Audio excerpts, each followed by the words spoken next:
Hello बच्चों, कैसे हो आप। मैं अशोक कुमार इस नए बैच में आपका स्वागत करता हूं। जैसे कि हम बैच की स्टार्टिंग तो पहले से ही कर चुके हैं, आज विज्ञान के रूप में बैच को स्टार्ट करते हैं। आइए हम देखते हैं कि कैसे टफ जो बच्चा जाता है विज्ञान से, उस टफ विज्ञान को भी आसान भाषा में हम सीख सकते हैं। ठीक है, तो आइए स्टार्ट करते हैं। साइंस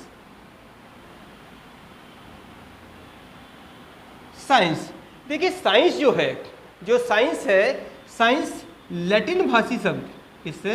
लैटिन भाषी शब्द सिनिटिया से लिया गया है। किससे? सिनिटिया से लिया गया है। ये एक लैटिन भाषी शब्द है जिसका मतलब क्या होता है? नॉलेज।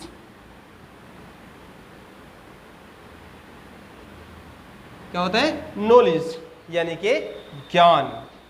लेकिन ज्ञान कैसा होना चाहिए?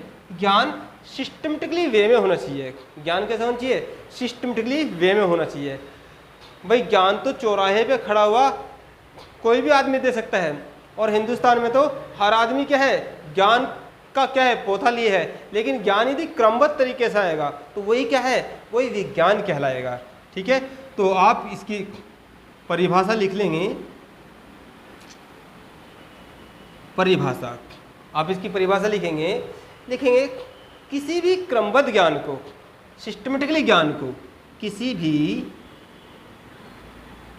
क्रमबद्ध ज्ञान को विज्ञान कहते हैं। क्रमबद्ध ज्ञान को विज्ञान कहते हैं। यह लैटिन भाषी शब्द सिनिटिया, यह लैटिन भाषी शब्द सिनिटिया से लिया गया है, जिसका अर्थ नॉलेज, ज्ञान होता है। क्या होता है? ज्ञान होता है। अब यदि हम कंपटीशन के पॉइंट ऑफ व्यू से बात करें आपसे, यदि हम कंपटीशन के पॉइंट ऑफ व्यू से बात करें तो साइंस में आपको क्या पढ़ना है? सरकारी नौकरी आपको कैसे मिलेगी? तो साइंस है, तो साइंस को आपको 3 भागों में पढ़ना है। साइंस को 3 भागों में पढ़ना है। एक तो बायो पढ़ना है आपको, एक आपको फिजिक्स पढ़ना है, एक आपको केमिस्ट्री पढ़ना है, बायोलॉजी।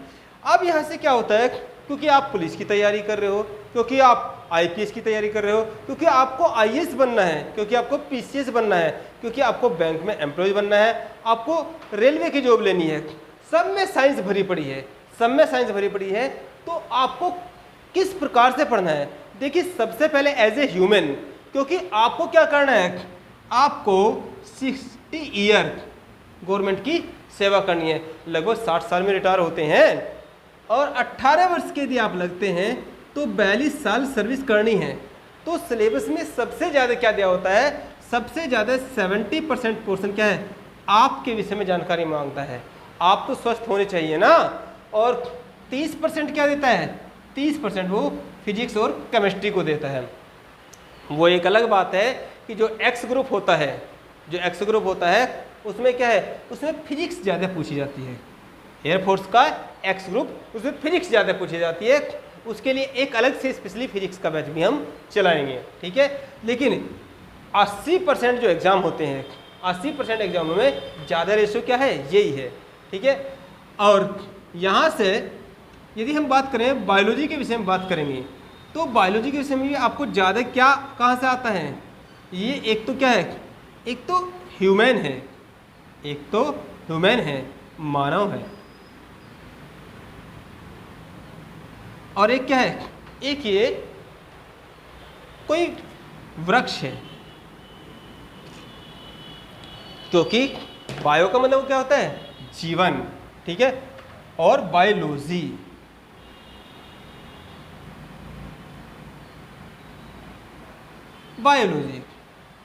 तो बायोलॉजी, तो बायोलॉजी का मतलब क्या होता है? जीव विज्ञान। तो यहाँ पे जीव विज्ञान को भी 2 शाखाओं में बांट के पढ़ते हैं। एक तो मानव के बारे में पढ़ते हैं, जिसे जंतु विज्ञान में पढ़ते हैं, और ये वनस्पति विज्ञान हुआ, ये वनस्पति विज्ञान हुआ।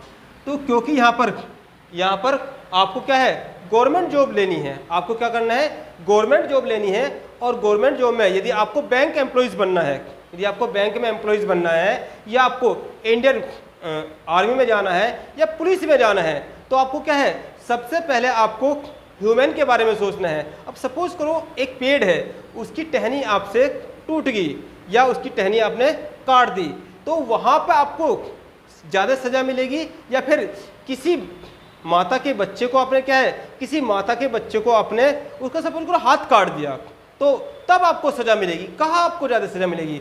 तो आपको जंतु विज्ञान के बारे में ज़्यादा पढ़ना है। तो यहाँ से लगभग आपको 90% पढ़ना है, और यहाँ पर आपको 10% पढ़ना है बॉटनी के विषय में। तो यहाँ से बिल्कुल, और इसको भी कैसे पढ़ना है, इसको क्रमबद्ध तरीके से पढ़ना है। कुछ चैप्टर तो क्या है, जंतु विज्ञान और वनस्पति विज्ञान के कॉमन है, कुछ चैप्टर कॉमन पढ़ेंगे और कुछ सेपरेट पढ़ेंगे, ठीक है। तो आइए स्टार्ट करते हैं, बिल्कुल क्रमबद्ध तरीके से चलते हैं, बिल्कुल साइंटिफिक तरीके से चलते हैं, विज्ञान को पढ़ते हैं। तो साइंस हम पढ़ने जा रहे हैं, विज्ञान को पढ़ने जा रहे हैं, और उसमें पहला जो आपको पोर्शन पढ़ना है वो बायोलॉजी को पढ़ना है, ठीक है। वो किसको पढ़ना है? बायोलॉजी को पढ़ना है। तो आप डाल लीजिए जीव विज्ञान, किसको? बायोलॉजी को, जीव विज्ञान, जीव विज्ञान, बायोलॉजी। तो देखिए बायोलॉजी क्या है, जो बायोलॉजी है, तो बायोलॉजी तो क्या होता है, जीवन के बारे में स्टडी करना है, और जीवन भी किसका? वनस्पति और जंतु दोनों के बारे में स्टडी करना है। तो यहां से दो पोर्शन निकल के आते हैं, दो पोर्शन निकल के आते हैं। एक तो क्या है, ये जंतु, एक तो क्या है, जंतु के बारे में स्टडी करना है, तो जंतु विज्ञान। एक वनस्पति के बारे में स्टडी करना है, वनस्पति विज्ञान। यहाँ पर सबसे पहले जीव विज्ञान शब्द जो लेके आए थे, बायो जो शब्द लेके आए थे, वो कौन लेके आए थे? लेमार्क लेके आए थे। कौन? लेमार्क। और इनके साथ में थे ट्रेवीरेनस, ट्रेवीरेनस। जब मैं आपको समझा दूंगा तब आपको नोट्स बनाने हैं साथ में, ठीक है, साथ साथ में आप नोट्स बना के चलोगे। तो ट्रेवीरेनस। अब यहाँ पे ये क्वेश्चन कई बार आता है कि जीव विज्ञान के पिता कौन है, जीव विज्ञान के फादर कौन है? तो जीव विज्ञान के फादर लेमार्क और ट्रेवीरेनस नहीं है। जीव विज्ञान के फादर कौन है? जीव विज्ञान के फादर इधर है, इन्हें देखो, ये कौन है? ये है जीव विज्ञान के फादर। कौन है? जीव विज्ञान के फादर हैं, और इनका नाम क्या है? अरस्तु है। ये अरस्तु जीव विज्ञान के फादर कैसे हो गए, इस बात को समझते हैं। देखिए लेमार्क और ट्रेवीरेनस ये क्या थे? ये जीव विज्ञान या बायोलॉजी शब्द को दिया इन्होंने, किन्होंने? शब्द को दिया। और यदि हम बात करते हैं किसको, बात करते हैं सबसे पहले जो इन्होंने, अरस्तु साहब ने क्या काम किया, किसी सजीव के विषय में इन्होंने लगभग 500 जंतुओं के विषय में, लगभग 500 जंतुओं के विषय में इन्होंने सिस्टमेटिकली वे में बताया अपनी बुक किसमें? हिस्टोरी ऑफ प्लांटेरियम, प्लांटेरियम में, हिस्टोरी ऑफ प्लांटेरियम में इन्होंने बताया। इसलिए क्या कहा जाता है, अरस्तु को ना केवल जंतु विज्ञान का, ना केवल जंतु विज्ञान का अपितु जीव विज्ञान का भी पिता कहा जाता है। ऐसी ही बात वनस्पति के बारे में सबसे पहले किसने की? थियोफ्रेस्टस साहब ने की, थियोफ्रेस्टस साहब ने की। तो इसलिए इन्हें क्या है, इन्हें वनस्पति विज्ञान का पिता कहा जाता है, ठीक है। अब इस बात को आप लिपिबद्ध कीजिए। सबसे पहले आपने डाला ऊपर जीव विज्ञान, दो पार्ट में डिवाइड कीजिए, जंतु विज्ञान और वनस्पति विज्ञान, ठीक है, कर लिया। बिल्कुल नोट्स आपके प्यारे बनने चाहिए, नोट्स भी आपके अच्छे बनने चाहिए। अब यहां पर आप लिखेंगे, ये जंतु विज्ञान लिखा आपने और ये वनस्पति विज्ञान लिखा, तो यहां पर लिखेंगे नीचे एरो लगा के, यहां पर लिखेंगे पिता, फादर। तो जंतु विज्ञान के पिता कौन है? अरस्तु। कौन है? अरस्तु। यहां पर कौन है? थियोफ्रेस्टस साहब, थियोफ्रेस्टस है। अब यहां पे नीचे हल्का सा एरो लगाएंगे, लिखेंगे बायोलॉजी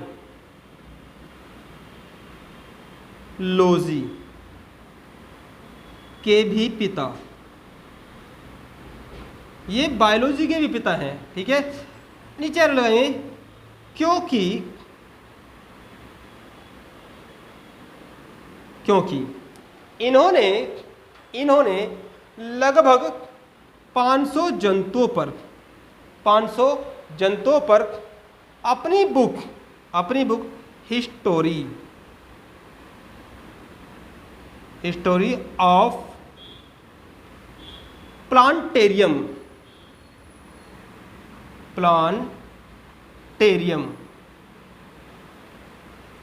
अपनी बुक हिस्टोरी ऑफ प्लांटेरियम में बताया। थियोफ्रेस्टस साहब के यहां पर लिखेंगे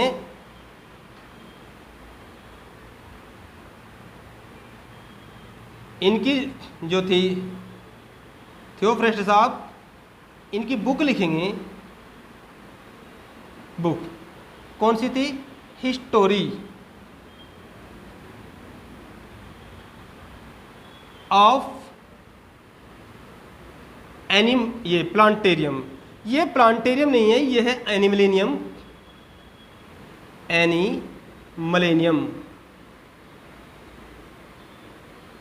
और ये प्लांटेरियम है। ठीक है, तो ये इन्होंने एनिमल के विषय में बताया तो एनिमलेनियम, ये प्लांट के विषय में बताया प्लांटेरियम। ये तो रही आपके सिलेबस के बारे में आपको क्या पढ़ना है। तो सबसे पहले स्टार्ट करेंगे जंतु विज्ञान के विषय में, लेकिन जैसे कि मैंने बताया है कुछ चैप्टर क्या है कॉमन है। ठीक है, तो बिल्कुल जीरो से स्टार्ट करेंगे। देखते हैं पहला चैप्टर कौन सा है, आप खुद ही बताओगे कि पहला चैप्टर कौन सा होना चाहिए। देखिए ये जो ह्यूमन है और ये जो पेड़ है, ये ऐसी जो चीज़ है जो सबसे पहली चीज़ जिससे ये बनते हैं, ठीक है, वो छोटी सी छोटी चीज़, ये सपोज करो ये है, तो वो छोटी चीज़ क्या कहलाती है? वो कोशिका कहलाती है। क्या कहलाती है? कोशिका। और जब कोशिकाएं आपस में मिलती हैं, कोशिकाएं आपस में बहुत सारी मिलती हैं, तो ये ऊतक कहलाता है। क्या कहलाता है? ऊतक। और जब ऊतक आपस में मिलते हैं तो ये आपका जैसे अंगुली है, अंगुली का ऊपर का हिस्सा बना तो ये क्या है? ये अंग हुआ। क्या हुआ? अंग बने। अब ये अंगुली का ऊपर का हिस्सा जो पोरवा कहलाता है, फिर ये दूसरा पोरवा, फिर तीसरा पोरवा, पूरा एक तंत्र बन गया। क्या बन गया? तंत्र बन गया। तो फिर अंग तंत्र बने, अंग तंत्र बने। ये आपका इस तरीके से, और सारे अंग तंत्रों को मिलने से ही तो क्या है? ये बॉडी बन गई, शरीर बन गया है। तो इसी प्रकार से क्या पेड़ों में भी होता है। तो यहाँ पर कुछ चीज़ें क्या है? कॉमन है। कुछ चीज़ें क्या है? कॉमन है। तो यदि आपको साइंस को सिस्टमेटिकली वे में पढ़ना है तो इसका सबसे पहला जो पॉइंट निकल गया वो सेल के बारे में जानते हैं। सबसे पहले बिल्कुल जीरो से स्टार्ट करते हैं सेल के बारे में। तो आप पहले चैप्टर का नाम डालेंगे कोशिका। कोशिका। अब देखिए, चाहे वो मैं खड़ा हूं आपके सामने या आप खुद हैं, ठीक है, तो जो स्ट्रक्चर है या कोई पेड़ है उसका पूरा स्ट्रक्चर है, तो वो क्या है? वो सेल से मिलकर बना है। अब ये भी हमने आपको बताया, ठीक है, कोशिकाओं से मिलकर बना है। अब लेकिन जो फंक्शन, जो कार्य करता है, अब सपोज करो मैं हूं, इस मार्कर से लिख रहा हूं, तो ये लिखने का भी कार्य क्या है? कोशिकाओं के माध्यम से होता है। तो सबसे पहले तो समझते हैं कोशिका है क्या। ठीक है, कोशिका क्या है? तो सबसे पहले समझेंगे परिभाषा। तो किसी भी स्ट्रक्चर की जो जीव है, किसी भी जीव की जो संरचना बन रही है वो क्या है? वो सेल से बन रही है। तो संरचना, अभी लिखने की नहीं, संरचना। और जो ये काम करता है, इसकी क्रियाएं, इसकी क्रिया, ये सब किससे हो रही है? सेल के माध्यम से हो रही है। तो डेफिनेशन निकाल के लेके आ जाएंगे यहीं से, किसी भी लिखेंगे, साथ में लिखेंगे किसी भी जीव की, किसी भी जीव की संरचनात्मक और क्रियात्मक इकाई क्या है?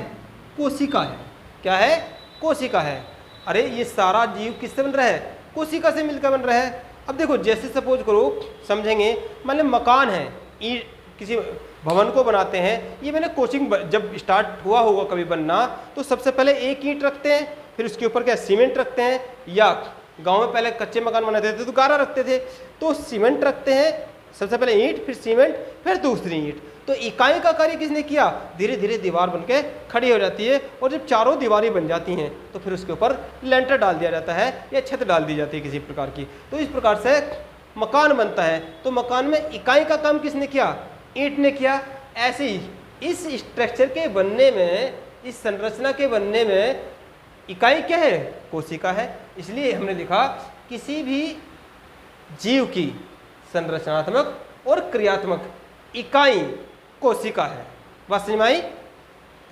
अब क्रियात्मक कैसे, अरे ये सेल जब काम कर रही हैं तभी तो मैंने मार्कर उठा के और ये खोला है और ये लिखना स्टार्ट किया है। तो क्रिया भी किसके, कोशिकाओं के माध्यम से हुई है, क्रियाएं भी किसके, कोशिकाओं के माध्यम से हुई है। ठीक है, तो ये बात समझ में आई आपको, क्रियात्मक इकाई भी क्या है, कोशिका है।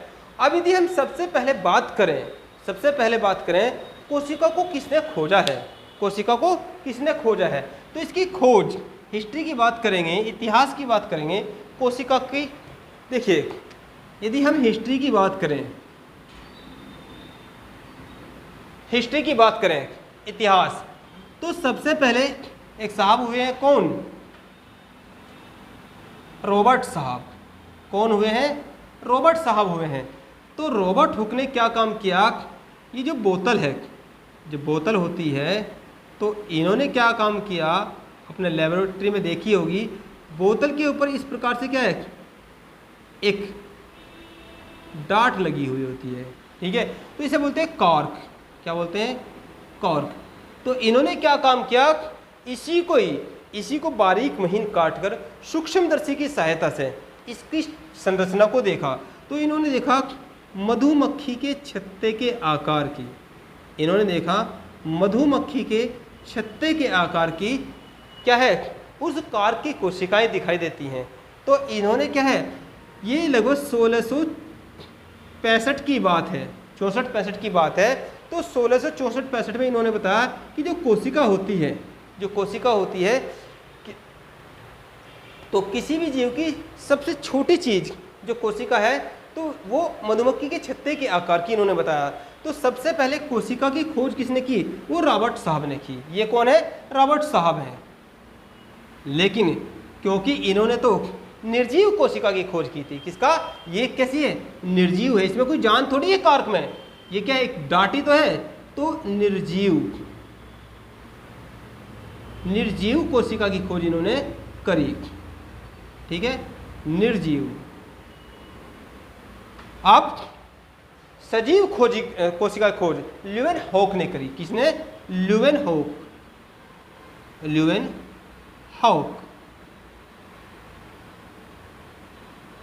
जो लगभग 9 साल बाद, लगभग 1674 में।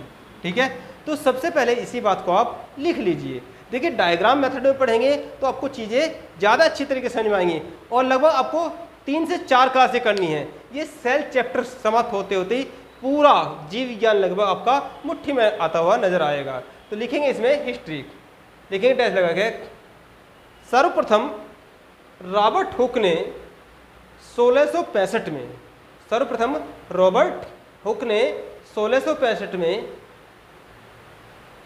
कोशिका को खोजा। इन्होंने कार्क को सूक्ष्मदर्शी की सहायता से देखा और बताया मधुमक्खी के छत्ते के आकार की, अगले लाइन से लिखेंगे सजीव कोशिका खोज लगभग 9 साल बाद 1674 में ल्यूवेनहॉक ने करी। किसने, ल्यूवेनहॉक ने करी। ल्यूवेनहॉक, ये डायग्राम भी आप बनाना चाहो तो बना लो, कोई दिक्कत नहीं है।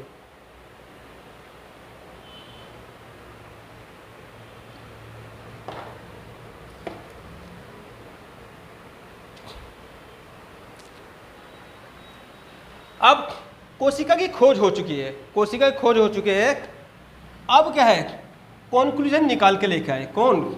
इसका एक सिद्धांत लेकर आए, इसका प्रिंसिपल बनाया, इसका सिद्धांत।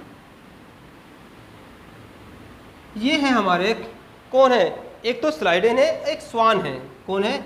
दो है, स्लाइडेन और स्वान। स्लाइडेन और स्वान ये क्या कह रहे हैं? जब रॉबर्ट हुक की खोज हो चुकी है और लीवेनहॉक ने भी अपनी खोज कर दी है और कोशिका के विषय में बता दिया है उन्होंने, तो इन्होंने कहा देखिए, चाहे कोई पेड़ हो, चाहे कोई पेड़ हो, चाहे कोई कुत्ता हो, चाहे बिल्ली हो, चाहे छोटी सी मछली हो या बड़ी सी व्हेल हो, सभी जीव जंतु, सभी पेड़ पौधे किससे बने हैं? वो कोशिका से बने हैं। सभी किससे बने हैं? कोशिका से बने हैं। इन्होंने सिद्धांत में सबसे पहली बात तो ये करी, सभी कोशिका से, चाहे छोटी सी दुबड़ा घास हो, बड़ा सा हाथी हो, ठीक है, खली हो या फिर सचिन तेंदुलकर हो, हर चीज किससे बनी है? जो भी जिसके अंदर जान है, जो सजीव है, सब कोशिका से मिलकर बने हैं। तो अपने सिद्धांत में पहली बात तो इन्होंने ये दी। दूसरी बात इन्होंने बताया कि इस सारे जीव को दो प्रकार से बांट सकते हैं। एक तो एक कोशिकीय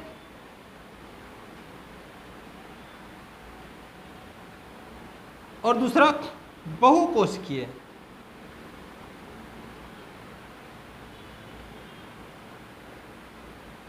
अब ये एक कोशिकीय और बहुकोशिकीय क्या है? तो एक कोशिकीय क्या है? जैसे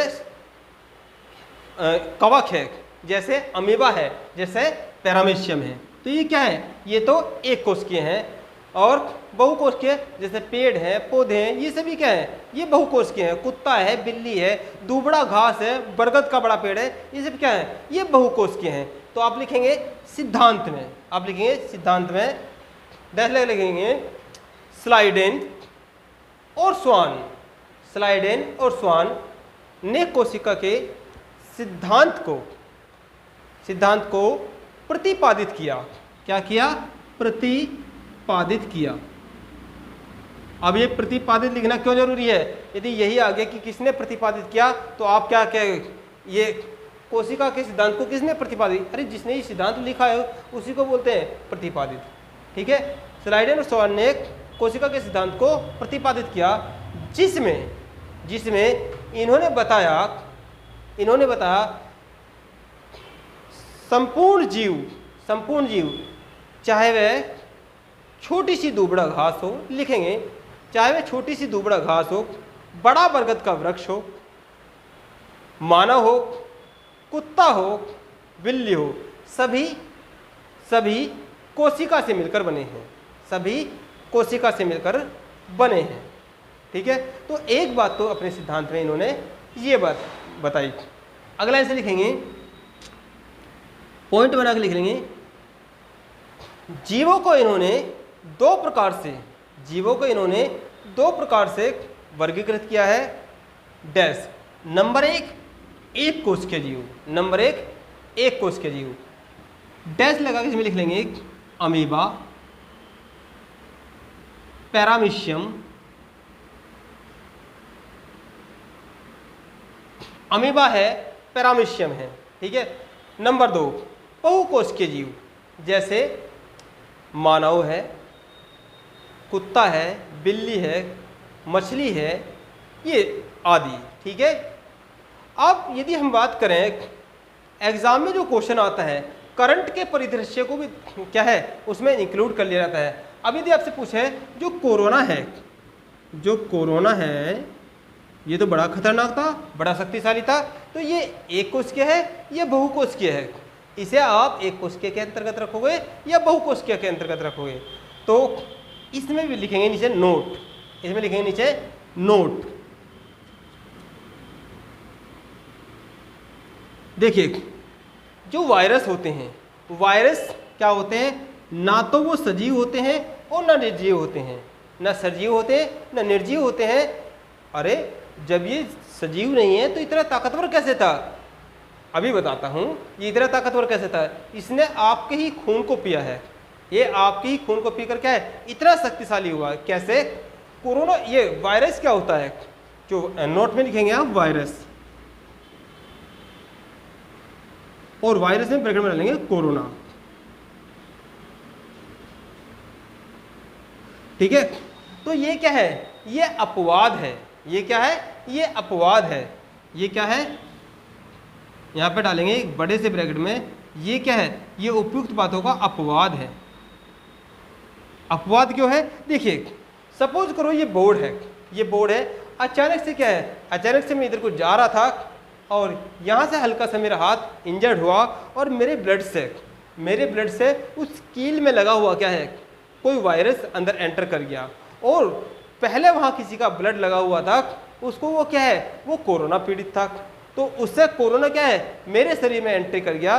तो अभी तक तो क्या उसे ना हलवा चाहिए था, ना उसको रसगुल्ले चाहिए थे, ना उसको मुर्गा चाहिए था, वो क्या है बगैर खाए पिए आराम से पड़ा था। और चाहे इसको यहाँ 10 साल हो जाए, 20 साल हो जाए, 50 साल हो जाए, 100 साल हो जाए, यहाँ तक कि यदि 1000 साल भी होते हैं तो इसको कोई फर्क नहीं पड़ता है। लेकिन जैसे ही ये किसी सजीव के संपर्क में आता है तो क्या होता है, ये एक्टिवेट हो जाता है और ये क्या है, उसको इंजर्ड करना स्टार्ट कर देता है। तो आप लिख लेंगे अपवाद में वायरस। तो ये क्वेश्चन अभी हाल ही के एग्जाम में आया हुआ है, तो लिखेंगे वायरस कोरोना, ये क्या है, अपवाद है। लिखेंगे इसमें वायरस सजीव और निर्जीव के, वायरस सजीव और निर्जीव के बीच की कड़ी होता है, सजीव और निर्जीव के बीच की कड़ी होता है। लाखों वर्षों तक यह निर्जीव अवस्था में रह सकता है, लाखों वर्षों तक यह निर्जीव अवस्था में रह सकता है, परंतु जैसे ही किसी सजीव के संपर्क में आता है तो यह एक्टिवेट हो जाता है, सक्रिय हो जाता है। तो आज की क्लास को यहीं पर समाप्त करेंगे। लगातार आपको 3-4 दिन बने रहना है और आपको साइंस ऐसे समझ में आने लगेगी बिल्कुल जैसे आपके पड़ोसी, क्योंकि स्टार्ट कहाँ से किया है, बायोलॉजी से किया है। स्टार्ट कहाँ से करूँगा फिजिक्स की, पंखे से करूँगा, तो पंखे को क्या पढ़ने की जरूरत है। और अपने आप को क्या है, अपने आप को तो आप जानते ही हो, बस धैर्य रखिए आप। लगभग 4 से 5 क्लास और 4 से 5 क्लास में आपको बिल्कुल साइंस का मर्म समझ में आने लगेगा। ओके, धन्यवाद।